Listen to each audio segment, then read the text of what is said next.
अस्सलाम वालेकुम everyone, welcome to my YouTube channel. Hope आप सब खैरियत से होंगे।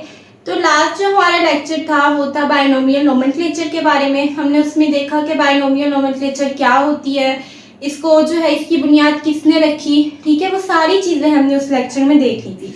आज का हमारा टॉपिक है significance of binomial nomenclature. Significance का मतलब है इम्पोर्टेंस, ठीक है, इसकी अहमियत, बायनोमियल नोमेनक्लेचर की अहमियत। तो सबसे पहले हमने देखनी है प्रॉब्लम्स, ठीक है, कि बायनोमियल नोमेनक्लेचर से पहले हमें क्या क्या प्रॉब्लम्स थी, कि जिन प्रॉब्लम्स को हल करने के लिए हमें बायनोमियल नोमेनक्लेचर की जरूरत पड़ी, ठीक है। Common names cause many problems, different regions have different names for the same organism. Common name कहते हैं कि कॉमन नेम्स मतलब किसी भी ऑर्गेनिज्म का वो नाम जो आम जुबान में बोला जाता है, ठीक है। तो वो यही कह रहे हैं कि डिफरेंट ऑर्गेनिजम्स का डिफरेंट रीजन में एक डिफरेंट नेम होता था।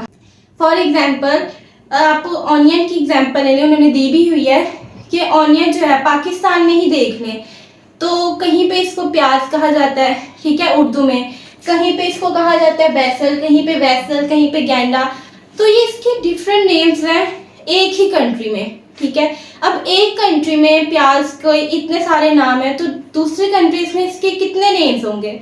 तो इस तरह प्रॉब्लम हो जाती। प्रॉब्लम कैसे कि अगर एक बंदा यहाँ पाकिस्तान से दूसरे कंट्री में गया है और उसे वहाँ पे नहीं पता कि प्याज को क्या कहते हैं, तो उसके लिए प्रॉब्लम बन गई है, के लिए ये मसला आ गया है। अब उसे नहीं पता कि वहाँ पे जो है प्याज को क्या नाम दिया जाता है। अब इसी प्रॉब्लम को सॉल्व करने के लिए हमें किसकी ज़रूरत पड़ी? बायनोमियल नोमेनक्लेचर की, क्योंकि हमें पता है कि बायनोमियल नोमेनक्लेचर से जो साइंटिफिक नेम दिए जाते हैं वो ऐसे नेम्स होते हैं जो कि पूरी दुनिया में एक ही होता है, ठीक है। ये नहीं होता कि कहीं किसी और मुल्क में साइंटिफिक नेम कोई और है, किसी और मुल्क में कोई और, ऐसा नहीं होता। एक नेम है, वही नेम पूरी दुनिया में होगा। अब फॉर एग्जाम्पल एक बंदा है, उसे पता है कि साइंटिफिक नेम जो है वो ऑनियन का क्या है, एलियम सीपा, ठीक है। वो यहाँ से दूसरे कंट्री में गया, अब उसे नहीं पता कि वहाँ की लैंग्वेज में प्याज को क्या कहते हैं, तो उसने साइंटिफिक नेम ले लिया एलियम सीपा।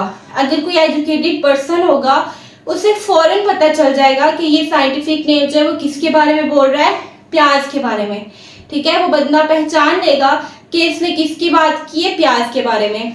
तो ये इंपॉर्टेंट एमसीक्यूज भी है, पूछ लेते हैं कि ऑनियन का साइंटिफिक नेम बताएं तो क्या है, एलियम सीपा, ये याद करना है।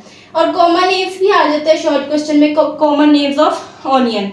तो ये थी पहली प्रॉब्लम, क्या कि लैंग्वेज का हमें इशू आता था कि नहीं पता चलता था कि बाहर की कंट्री में एक ऑर्गेनिज्म का क्या नेम होगा, तो वो साइंटिफिक नेम रखने से हल हो गया। उसके बाद है कि कॉमन नेम्स की कोई साइंटिफिक बेस नहीं होती, ठीक है। किसी साइंटिफिक बुनियाद पर कॉमन नेम्स जो है वो नहीं रखे जाते, बस ऐसे ही बगैर किसी लॉजिक के जो है वो रख दिए जाते हैं। किस तरह से देखें कि common names of crayfish, jellyfish and starfish do not fit the biological definition of fish, ठीक है। बायोलॉजिकल डेफिनेशन ऑफ फिश के जो डेफिनेशन है फिश की वो क्या है कि हम उस ऑर्गेनिज्म को फिश कहते हैं जो वर्टिब्रेट हो, ठीक है, उसके पास फिन्स हो और गिल्स हो। यानी कि फिश कहलाने के लिए ये तीन चीजें लाजमी हो, वर्टिब्रेट हो, वर्टिब्रेट वो ऑर्गेनिजम्स होते हैं जिनके पास बैकबोन होती है, और फिन्स हो और गिल्स हो। ये तीन चीजें किसी ऑर्गेनिज्म में होंगी तो हम उसको फिश कहेंगे। लेकिन अब देखिए क्रेफिश है, जेलीफिश है, स्टारफिश है, ये वर्टिब्रेट नहीं है, यानी इनमें बैकबोन नहीं होती, लेकिन इसके बावजूद जो है कॉमन नेम्स में हम इनको फिश कहते हैं, तो ये गलत है। यही बात बताइए कि कॉमन नेम्स की जो है कोई साइंटिफिक बेसिस नहीं होती। देखा जाए तो ये जो नाम रखा हुआ है इनका, जो इनके साथ फिश लगाया हुआ है, फिर ये तो गलत हो जाएगा। क्यों? क्योंकि ये वर्टिब्रेट है ही नहीं, ये तो इनवर्टिब्रेट्स हैं। तो यही बात बताई हुई कि इस प्रॉब्लम को सॉल्व करने के लिए भी बायोलॉजिकल नेम्स की ज़रूरत पड़ी, साइंटिफिक नेम्स की ज़रूरत पड़ी कि साइंटिफिक नेम रखेंगे तो इनमें और वर्टिब्रेट फिश में जो है वो डिफरेंस आ सकेगा, ठीक है। क्योंकि कॉमन नेम्स में देखें तो ये तो गलत है ना, इनको हम फिश नहीं कह सकते। यही लिखा हुआ है कि to avoid all this problems organisms are given scientific names. तो हमने दो प्रॉब्लम्स को डिस्कस किया, ठीक है। पहली प्रॉब्लम क्या आ रही थी, लैंग्वेज का इशू आ रहा था कि हमें नहीं पता चलता था कि दूसरे मुल्कों में या किसी और ज़ुबान में ऑर्गेनिज्म का क्या नाम है। ठीक है, ये थी पहली प्रॉब्लम। और दूसरी प्रॉब्लम ये कि ये साइंटिफिक बेस नहीं होती थी कोई। जैसे क्रे फिश को देख लें, ये देखा जाए तो अगर वर्टिब्रेट नहीं है, फिश होने के लिए शर्त होती है कि वो वर्टिब्रेट हो, लेकिन ये तो वर्टिब्रेट नहीं है, ये इनवर्टिब्रेट है। इसके बावजूद हम इसके साथ फिश लगाते हैं, तो ये चीज़ गलत है। इन्हीं प्रॉब्लम्स को सॉल्व करने के लिए हमें किसकी ज़रूरत पड़ी? साइंटिफिक नेम्स की। उसके बाद इसकी एडवांटेज मतलब इसका फ़ायदा। Every species can be identified with just 2 words, कि हर स्पीशी जो है वो सिर्फ 2 लफ्ज़ों से जो है उसकी पहचान हो सकती है। वो 2 लफ्ज़ कैसे, कि हमने पिछले लेक्चर में देखा था कि साइंटिफिक नेम्स के 2 पार्ट होते हैं, एक जीनस पार्ट और एक स्पीशी पार्ट।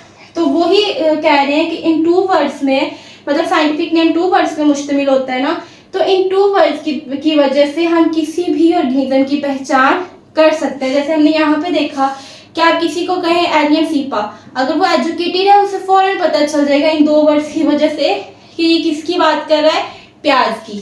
उसके अलावा same name can be used all over the world in all languages avoiding difficulty of translation. ये वही वाला इशू कि लैंग्वेज का इशू आता था, लेकिन अब एक ही नेम जो है वो पूरी दुनिया में इस्तेमाल किया जा सकता है और हमें कोई लैंग्वेज का इशू भी नहीं आएगा, क्योंकि पता है कि एक ही नाम है। कोई एजुकेटेड पर्सन होगा, उसे पता चल जाएगा कि ये साइंटिफिक नेम किसका है। अब इसमें एक साइड बॉक्स है, वो देख लेते हैं कि some time organisms are named in the honour of research workers who described and classified them.